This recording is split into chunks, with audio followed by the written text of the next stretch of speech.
Si os parece, vamos a hacer todo el bloque de presentaciones y al final tendremos una discusión de 10 minutos. Doctora Asier Subinas, del Servicio de Cardiología del Hospital de Galdacao, nos va a hablar del EuroCTO Trial, que es otro trial también terminado y comunicado este año acerca de la oclusión crónica total. Hola, buenas tardes, buenos días, buenas tardes a todos. Vamos a poner un poquito en contexto el EuroCTO.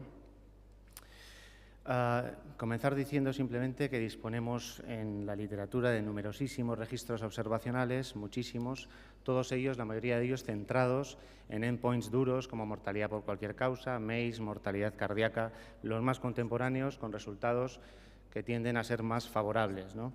Metaanálisis también, pero realmente nosotros cuando abrimos arterias, fundamentalmente por lo que lo hacemos es para reducir los síntomas, para mejorar la calidad de vida de nuestros pacientes y por eso numerosos autores dicen que hay que tratar de establecer los objetivos primarios de los estudios o de los ensayos randomizados en objetivos más bien clínicos y este es el motivo del desarrollo del estudio EuroCTO, donde entraban pacientes con enfermedad coronaria estable, con al menos una oclusión coronaria, con síntomas y o isquemia.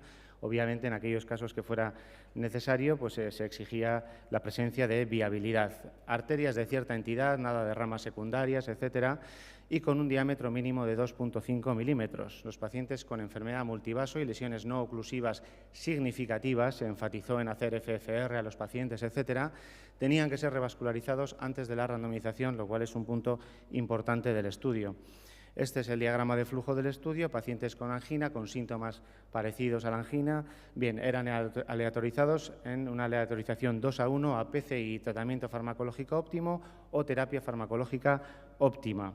10 pacientes del tratamiento farmacológico óptimo pasaron, porque en el seguimiento tuvieron isquemia o presentaron nuevos síntomas de isquemia, a vez se hizo PCI sobre ellos, un crossover de 7,3%, por lo tanto, y 5 pacientes de la otra rama no se revascularizaron finalmente. En caso de que la PCI fuera fallida, pues a criterio médico el paciente se revascularizaba o no. El endpoint primario del estudio era analizar el cambio en el estatus, en la calidad de vida del paciente a los 12 meses. El endpoint de eficacia. De los 28 centros que disponían de un screening log, sabemos cómo fueron excluidos los pacientes. Una gran mayoría de los pacientes inicialmente que entraban en el screening inicial se excluían porque venían de otros centros y esto era un criterio de exclusión. Pero de los 425 pacientes elegibles en esos 14 centros, 122 fueron excluidos por encontrarse muy sintomáticos según criterio del propio operador. Finalmente, cuando se hacían las pertinentes exclusiones por violaciones del protocolo, etcétera, 396 pacientes fueron incluidos, teniendo en cuenta que era un estudio que previó incluir inicialmente 1.200, posteriormente se pasó a 600 por el lento reclutamiento para tener una potencia del 95% en observar cambios de más de 8 puntos en el cuestionario SAC que se considera clínicamente relevante. Entrando a valorar ya un poquito más los datos del estudio, he remarcado lo que me ha parecido más relevante y en lo que me voy a centrar. Hasta un 30% de los pacientes recibían una PCI de una lesión no oclusiva.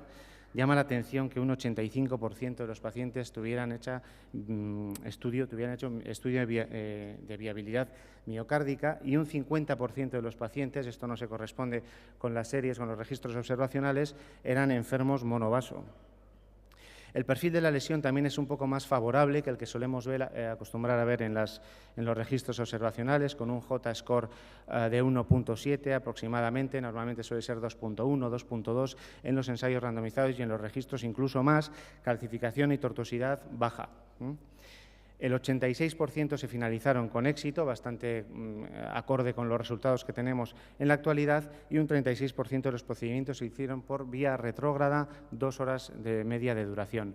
Pocas complicaciones periprocedimiento, esto es interesante, no hubo muchas complicaciones, y los endpoints secundarios, que son los endpoints duros que se analizan en los registros observacionales, no hubo diferencias significativas en ambas ramas.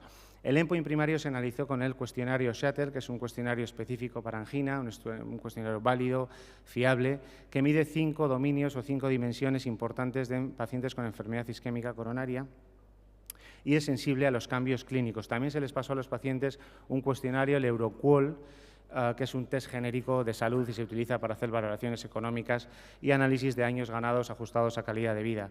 Este es el endpoint primario, aquí lo tenemos, y como podéis observar, dado que se preespecificó un 0.01 para la significación estadística, porque se hacían múltiples análisis, cada uno de estos se analiza por separado, cada una de estas dimensiones, vemos que fue estadísticamente significativa la frecuencia de angina con resultados numéricamente relevantes para limitación física y calidad de vida. Si nos vamos a registros observacionales recientes, algunos de ellos como el OpenCTO, que analizan y que utilizan este mismo cuestionario, vemos que las cifras son marcadamente, las cifras del score de base son marcadamente más bajas. Uno habría esperado scores de base bastante más bajos en los pacientes que se incluyeron en el EuroCTO, tratándose de una cohorte consecutiva de pacientes sintomáticos, ¿verdad? También hay que remarcar que los pacientes de la terapia farmacológica óptima tuvieron en cada uno de los subdominios analizados un mejor score basal, incluso hasta 80%, hasta 80% en un score de 80 en la frecuencia de angina, que es un número bastante elevado. Algunas otras variables salieron significativas, favorables al grupo de la ICP, sí que es un estudio que tiene cierto resultado favorable al grupo de la ICP desde el punto de vista clínico. El Euroqual también vio cambios, pero realmente es un test genérico de salud, que realmente no es muy sensible a los cambios específicos de enfermedad, como en este caso la enfermedad arterial coronaria. Aquí les pongo las dos preguntas que analizaban el dominio, exclusivamente el dominio, que se refería a la frecuencia de angina. La primera dice, durante el último mes, ¿cuántas veces ha tenido dolor de pecho, presión, angina de pecho? Claro, si los pacientes no estaban tan sintomáticos, algunos tendrían dificultades en responder a esta pregunta. Y en cuanto a la siguiente pregunta, durante las últimas 4 semanas, ¿cuántas veces ha tenido que tomar el spray o se ha puesto la pastilla debajo de la lengua? Para esto tendríamos que tener la certeza de que todos los pacientes fueran dados de altas con pastillas o con sprays sublinguales. Y lo que sí que sabemos es que se dio más nitratos, no sublinguales, sino de forma fija o en parche, pero se dio más nitratos, como por otro lado es lógico, al grupo de la terapia farmacológica.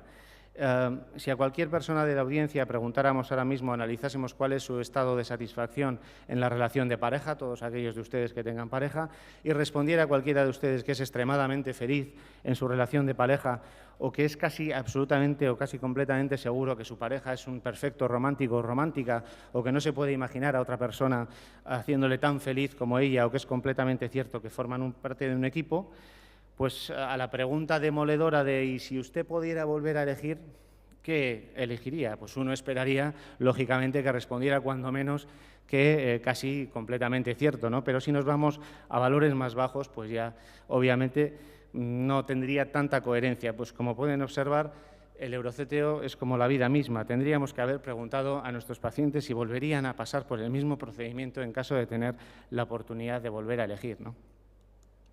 Con esto finalizo, puntos fuertes y débiles, estas son las conclusiones.